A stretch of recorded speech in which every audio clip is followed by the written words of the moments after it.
I was out walking my dog at the park one night when I noticed the playground up ahead. It looked pretty normal with the usual slides and swings, but something seemed a little off. Maybe it was the flickering streetlight or the way the shadows seemed to stretch further than they should. As I walked past it, I thought I heard something, maybe a whisper or a faint laugh. I stopped and looked around, but I didn't see anyone. My dog seemed nervous too, tugging at the leash to keep moving.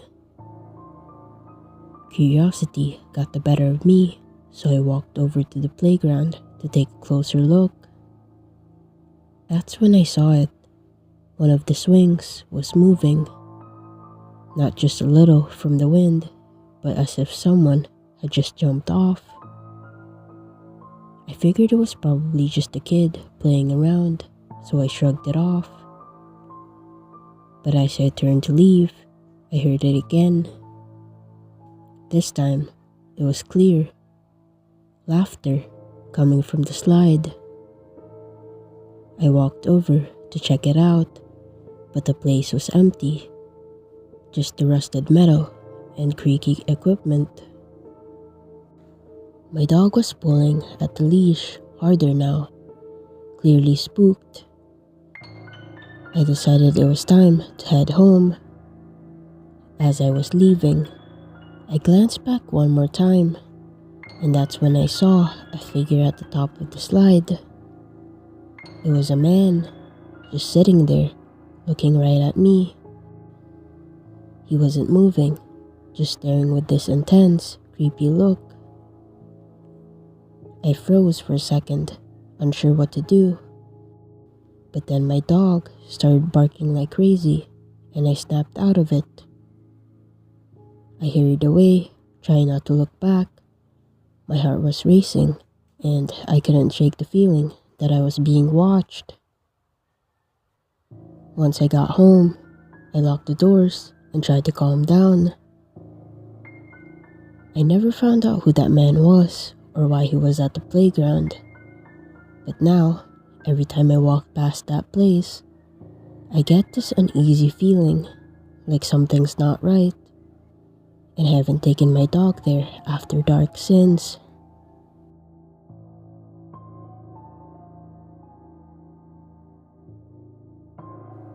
There was this old playground in our neighborhood that no one really went to anymore. It was mostly because it was out of the way, surrounded by thick trees, and just kind of forgotten. But one evening, my friends and I decided to check it out after hearing some weird rumors about it being haunted. It was just before sunset when we got there. The place was overgrown with weeds and vines wrapping around the rusty swings and slides. It looked like it hadn't been used in years. We laughed about it, saying it was probably just a boring old playground. We started messing around, taking turns on the swings and climbing on the jungle gym. After a while, I noticed something strange in the sandbox. There were these small holes, like someone had been digging there. It seemed weird because they looked fresh, as if someone had been there recently. Then, my friend Sarah pointed out something shiny sticking out of the sand. We all gathered around and she pulled it out. A small old-fashioned locket. It was covered in dirt and grime, but you could tell it was a locket. We opened it up and saw a tiny photo inside, but it was too faded to make out the face. We started joking about buried treasures and ghosts, egging each other on to dig more in case we found something else. Mike, always up for a challenge, started scooping sand with his hands, tossing it aside in a playful frenzy. Then, his hand hit something hard. At first, we thought it might be a rock, but as we brushed away more sand, we realized it was something else entirely.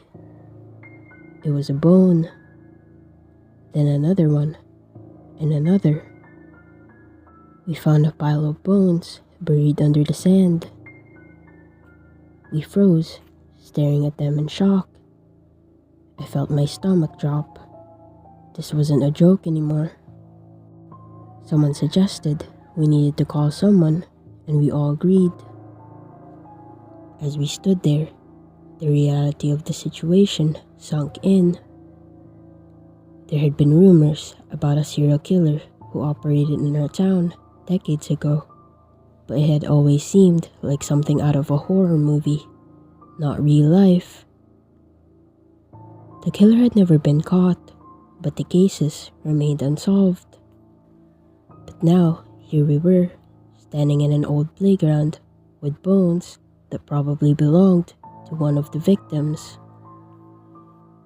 I felt a chill run down my spine as I glanced around, half expecting someone to jump out of the shadows. We quickly called the police, stumbling over our words as we explained what we had found. When they arrived, they taped off the area and asked us questions, making us go over every detail of how we had found the bones. The whole thing felt surreal, like we had stepped into a nightmare we couldn't wake up from. We stood there, watching as they uncovered more bones from the sand, each one making the truth hit harder. It turned out the playground had been a dumping ground for the killer, and we had just stumbled upon one of the victims. The police were grateful for the tip, but it didn't make the experience any less terrifying. Leaving the playground that evening, I felt a heavy weight settle in my chest. To this day, I still think about that playground and the locket we found that led us to the bones. It changed everything for us, and now the playground isn't just an old, forgotten place.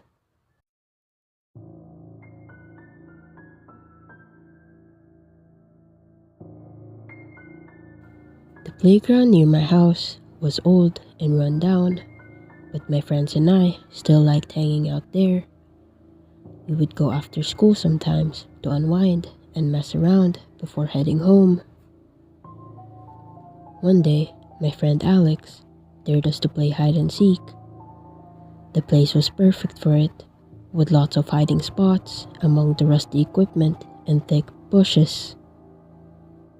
I was it and started counting while the others scattered. When I reached 50, I started looking around. The swings creaked in the breeze, and the old slide cast long shadows across the ground. I found Emma pretty quickly hiding behind the jungle gym, but Olivia and Max were tougher to find. As I walked past the broken merry-go-round, I noticed something strange. There was a small trapdoor half buried in the dirt, hidden under some old leaves and twigs. It looked out of place, and I was curious, so I called Emma over. We brushed the dirt away and tried to open the door, but it was stuck. After some effort, we finally got it open, revealing a narrow staircase leading down into the darkness. It was creepy, but also kind of exciting. It felt like we had discovered something secret. We decided to go down, using our phones for the light. The stairs creaked under our weight, and the thin air smelled damp and musty.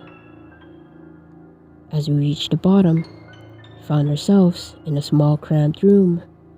It was empty, except for some old dusty furniture and a bunch of papers scattered on the floor. Curious, we started looking through the papers. Most of it was old junk, receipts, shopping lists, stuff like that. But then I found something that made my blood run cold. It was a diary, and as I flipped through the pages, I realized it belonged to a kid about our age. The diary described how they had been playing in the playground one day and had found the same trap door. But when they went down, they got trapped because the door slammed shut.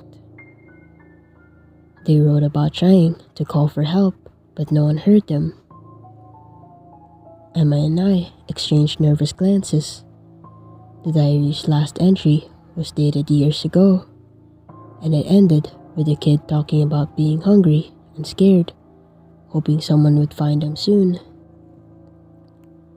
Just then, we heard a noise behind us, a shuffling sound. We spun around, hearts racing, but it was just Max, who had come down to see what we were doing. We quickly told him what we'd found, and he looked just as freaked out as we were. We decided to leave, our adventure no longer feeling fun. As we climbed back up the stairs, I felt a sense of relief wash over me. But as we reached the top, Olivia appeared, laughing at us for taking so long. We tried to tell her about the diary and what we'd found, but she didn't seem to care. She just wanted to keep playing, so we left her there, heading back to our usual hangout spot. Later that evening, after we had all gone home, I couldn't stop thinking about the diary and the kid who had been trapped down there. It felt like something out of a horror story, but it was real, and it had happened right there in our playground. I never went back to that playground after that day. The idea of what might have happened to that kid haunted me, and the thought of that hidden room just beneath the surface gave me chills.